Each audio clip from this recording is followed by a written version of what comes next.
नमस्कार दोस्तों, पीसीएस पाठशाला में आप सभी का स्वागत है। टीजीटी पीजीटी इकोनॉमी के लिए यह तीसरा मॉक टेस्ट है।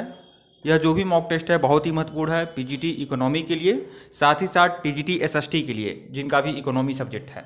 तो उन दोनों परीक्षाओं के लिए बहुत ही यूजफुल है और लगातार मॉक टेस्ट आप लोग को मिल रहे हैं। सबसे बड़ी बात आप लोग को यह बताना चाहेंगे, हमारे द्वारा जो भी मॉक टेस्ट प्रोवाइड कराए जा रहे हैं आप लोग को, यह अन्य जो भी यूट्यूब चैनल वाले हैं उन सबसे अलग है।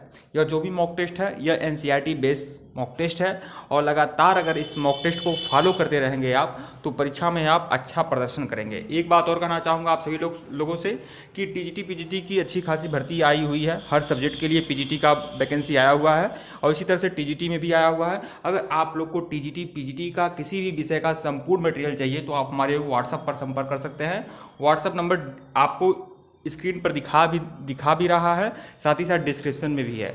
आपको टीजीटी पीजीटी के किसी भी सब्जेक्ट का संपूर्ण सारगर्भित रामबाण मटेरियल मिलेगा। दोस्तों देखिए, जब मैं यहाँ पे कह रहा हूँ रामबाण तो समझिए यह मटेरियल अपने आप में अति महत्वपूर्ण होगा, रामबाण होगा परीक्षा की दृष्टि से। और हम आप लोग को जो भी मटेरियल प्रोवाइड कराएंगे, अगर उस मटेरियल को आप परीक्षा होने तक फॉलो करेंगे तो परीक्षा में सफलता 100% मिलेगी। आइए सीधे तीसरा मॉक टेस्ट को देखते हैं। और इसके पहले का आप वीडियो नहीं देखे हैं तो प्लेलिस्ट में जाइएगा, आपको economy UP TGT PGT economy के नाम से प्लेलिस्ट बनी हुई है, आप लोग जाकर देख सकते हैं। तो देखिए, पहला जो प्रश्न है, भारत में गरीबी रेखा के निर्धारण के लिए स्वीकृत कैलोरी आवश्यकता ग्रामीण और शहरी क्षेत्रों में प्रतिदिन कितनी है, तो यह बतानी है। तो चारों ऑप्शन आप लोग के सामने हैं। तो देखिए, इसमें ग्रामीण और शहरी क्षेत्रों के लिए पूछ रहा है। तो ग्रामीण क्षेत्रों के लिए कैलोरी की आवश्यकता जो होती है 2400 कैलोरी और शहरी क्षेत्रों के लिए 2100 कैलोरी होती है। तो विकल्प ए जो है वह सही है। इसकी व्याख्या देख लीजिएगा। भारत में गरीबी निर्धारण में स्वीकृत कैलोरी आवश्यकता ग्रामीण क्षेत्रों में 2400 कैलोरी और प्रति व्यक्ति 2400 कैलोरी प्रति व्यक्ति प्रतिदिन एवं नगरीय क्षेत्रों में 2100 कैलोरी प्रति व्यक्ति प्रतिदिन है। गरीबी निर्धारण का यह फार्मूला भारत में पहली बार 1979 में बीके अलग की अध्यक्षता में बनी समिति के द्वारा किया गया। 1979 में बीके अलग की अध्यक्षता में 1979 में बीके अलग की अध्यक्षता में बनी समिति के द्वारा यह फैसला किया गया कि ग्रामीण क्षेत्रों में ग्रामीण क्षेत्रों में 2400 कैलोरी रहेगी और नगरीय क्षेत्रों में 2100 कैलोरी। प्रश्न संख्या 2 देखिए, भारत में निर्धनता रेखा का आकलन किसके द्वारा किया जाता है? नीति आयोग, राष्ट्रीय प्रतिदर्श सर्वेक्षण संगठन एनएसएसओ के द्वारा, या फिर वित्त मंत्रालय के द्वारा, या राष्ट्रीय विकास परिषद के द्वारा। तो भारत में निर्धनता रेखा का जो आकलन किया जाता है वह एनएसएसओ के द्वारा किया जाता है, राष्ट्रीय प्रतिदर्श सर्वेक्षण संगठन के द्वारा, मतलब विकल्प बी जो है वह सही है। इसकी व्याख्या देखिएगा। भारत में निर्धनता रेखा का आकलन समय समय पर, मतलब सामान्यतः हर 5 वर्ष पर प्रतिदर्श सर्वेक्षण के माध्यम से किया जाता है। यह सर्वेक्षण राष्ट्रीय प्रतिदर्श सर्वेक्षण संगठन अर्थात नेशनल सैंपल सर्वे ऑर्गेनाइजेशन द्वारा कराए जाते हैं। प्रश्न संख्या 3 देखिए, विश्व बैंक के द्वारा समूचे विश्व की निर्धनता रेखा के निर्धारण के लिए समान मानक तय किए गए हैं। इन मानकों के अनुसार किसे निर्धनता रेखा के नीचे माना जाता है? तो निर्धनता रेखा के नीचे किसे माना जाता है? तो देखिए, ये 4 ऑप्शन है आप लोगों के सामने। तो जिन व्यक्तियों की आय $1 से कम होती है उनको निर्धन माना जाता है विश्व बैंक के अनुसार, विकल्प सी।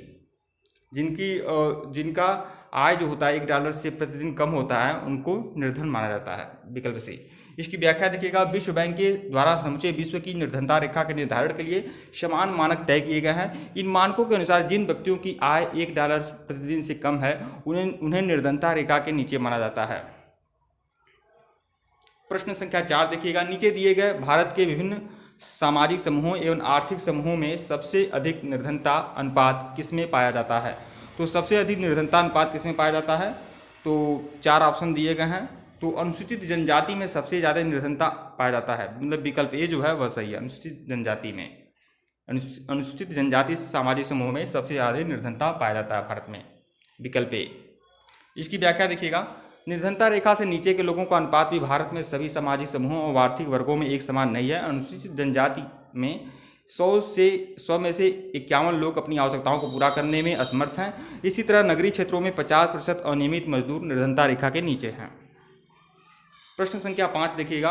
राष्ट्रीय ग्रामीण रोजगार गारंटी अधिनियम 2005 के संदर्भ में नीचे दिए गए कथनों पर विचार करना है। तो राष्ट्रीय ग्रामीण रोजगार गारंटी अधिनियम 2005 के संदर्भ में विचार करना है। तीन ऑप्शन है आप लोग के सामने। तो देखिए, यह विधेयक प्रत्येक ग्रामीण परिवार को 100 दिन के सुनिश्चित रोजगार प्रावधान करता है। तो यह तो सही है, 100 दिन का सुनिश्चित रोजगार का प्रावधान करता है। दूसरा देखिएगा, इसमें प्रस्तावित रोजगार का 1/3 महिलाओं के लिए है। यह भी विशेषता है राष्ट्रीय ग्रामीण रोजगार गारंटी अधिनियम का, इसमें 1/3 महिलाओं के लिए आरक्षित होता है। तीसरा देखिएगा, इस कार्यक्रम के अंतर्गत अगर आवेदक को 30 दिन के अंदर रोजगार उपलब्ध नहीं कराया जाता है तो दैनिक रोजगार भत्ते का हकदार होगा। यह 30 दिन नहीं है, 15 दिन है। तो इस तरह से तीसरा जो है गलत है, बाकी 1, 2 सही है। तो उपरोक्त में से कौन सा कथन सही है? 1, 2, विकल्प सी 1, 2 सही है। इसकी व्याख्या देखिएगा, राष्ट्रीय ग्रामीण रोजगार गारंटी अधिनियम सितंबर 2005 को पारित किया गया। यह विधेयक देश के प्रत्येक ग्रामीण परिवार को 100 दिनों के सुनिश्चित रोजगार का प्रावधान करता है। प्रस्तावित रोजगार को 1/3 रोजगार महिलाओं के लिए आरक्षित है। इस कार्यक्रम के अंतर्गत अगर आवेदक को 15 दिन के अंदर रोजगार उपलब्ध नहीं कराया जाता है तो वह दैनिक रोजगार भत्ते का हकदार होगा। प्रश्न संख्या 6 देखिएगा, प्रधानमंत्री रोजगार योजना से संबंधित नीचे दिए गए कथनों में से कौन सा कथन सही है? इस योजना को 1993 में आरंभ किया गया। तो देखिए, प्रधानमंत्री रोजगार योजना के बारे में बात कर रहा है, प्रधानमंत्री रोजगार योजना। तो प्रधानमंत्री रोजगार योजना जो है 1993 में इस योजना को प्रारंभ किया गया, पहला। दूसरा जो है, इस योजना में ग्रामीण एवं छोटे शहरों के शिक्षित बेरोजगार युवाओं को शामिल किया गया। तो यह देखिए 1 और 2 दोनों सही है। 1993 में इस योजना को प्रारंभ किया गया और इस योजना में ग्रामीण और छोटे शहरों के शिक्षित बेरोजगार युवाओं को शामिल किया गया। तो 1 और 2 जो है दोनों सही है, विकल्प सी 1 और 2 दोनों। इसकी व्याख्या देखिएगा, प्रधानमंत्री रोजगार योजना को 1993 में आरंभ किया गया। इस कार्यक्रम का उद्देश्य ग्रामीण व छोटे शहरों में शिक्षित बेरोजगार युवाओं के लिए स्वरोजगार के अवसर सृजित करना है। इसके अंतर्गत युवाओं को लघु व्यवसाय एवं उद्योग स्थापित करने में सहायता दी जाती है। प्रश्न संख्या 7 देखिएगा, प्रधानमंत्री ग्रामोदय योजना के अंतर्गत कौन कौन से क्षेत्र शामिल होते हैं? प्राथमिक स्वास्थ्य, प्राथमिक शिक्षा, ग्रामीण पेयजल, ग्रामीण विद्युतीकरण एवं ग्रामीण आवास। तो प्रधानमंत्री ग्रामोदय योजना के अंतर्गत कौन कौन से क्षेत्र शामिल होते हैं? तो 1, 2, 3, 4, 5 सभी क्षेत्र शामिल होते हैं, विकल्प डी।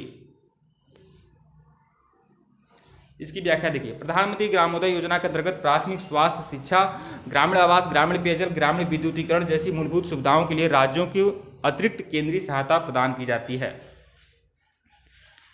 प्रश्न संख्या 8 देखिएगा, राष्ट्रीय कार्यक्रम काम के बदले अनाज को किस वर्ष शुरू किया गया? काम के बदले अनाज कार्यक्रम को किस वर्ष शुरू किया गया?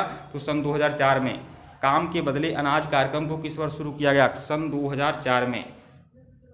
तो यह कुल 8 प्रश्न थे और इस मॉक टेस्ट में, और आशा करता हूं आप ज़्यादा से ज़्यादा प्रश्न सही किए होंगे। लेकिन प्रश्न आप तभी सही किए होंगे जब आप अच्छे से पढ़ाई किए होंगे। और यह सभी जो प्रश्न है वह सभी NCERT बेस्ड प्रश्न है। अगर इसको आप अच्छे तरीके से फॉलो करते हैं, परीक्षा होने तक फॉलो करते हैं, तो परीक्षा में बहुत ही अच्छी खासी फायदा आपको मिलेगा। वीडियो को लाइक करिएगा दोस्तों, चैनल को सब्सक्राइब करिएगा, डिस्क्रिप्शन में लिंक है टेलीग्राम का, बिल्कुल ज्वाइन करिएगा। और अगर आपको मटेरियल चाहिए, स्टडी मटेरियल चाहिए, रामबाण हैंड रिटन नोट चाहिए, कंप्यूटराइज नोट चाहिए, क्वेश्चन बैंक चाहिए, टेस्ट सीरीज चाहिए, पूरा का पूरा मटेरियल आपको मिलेगा। और हमारे द्वारा जो भी मटेरियल दिए जाते हैं रामबाण होते हैं। डिस्क्रिप्शन में हमारा ऑफिशियल व्हाट्सएप नंबर है और ऑफिशियल व्हाट्सएप नंबर शुरुआत में भी आपको दिखाया हूँ। अगर आवश्यकता हो तो आप संपर्क कर सकते हैं। वीडियो को लाइक और चैनल को सब्सक्राइब करें दोस्तों। धन्यवाद आप लोग को।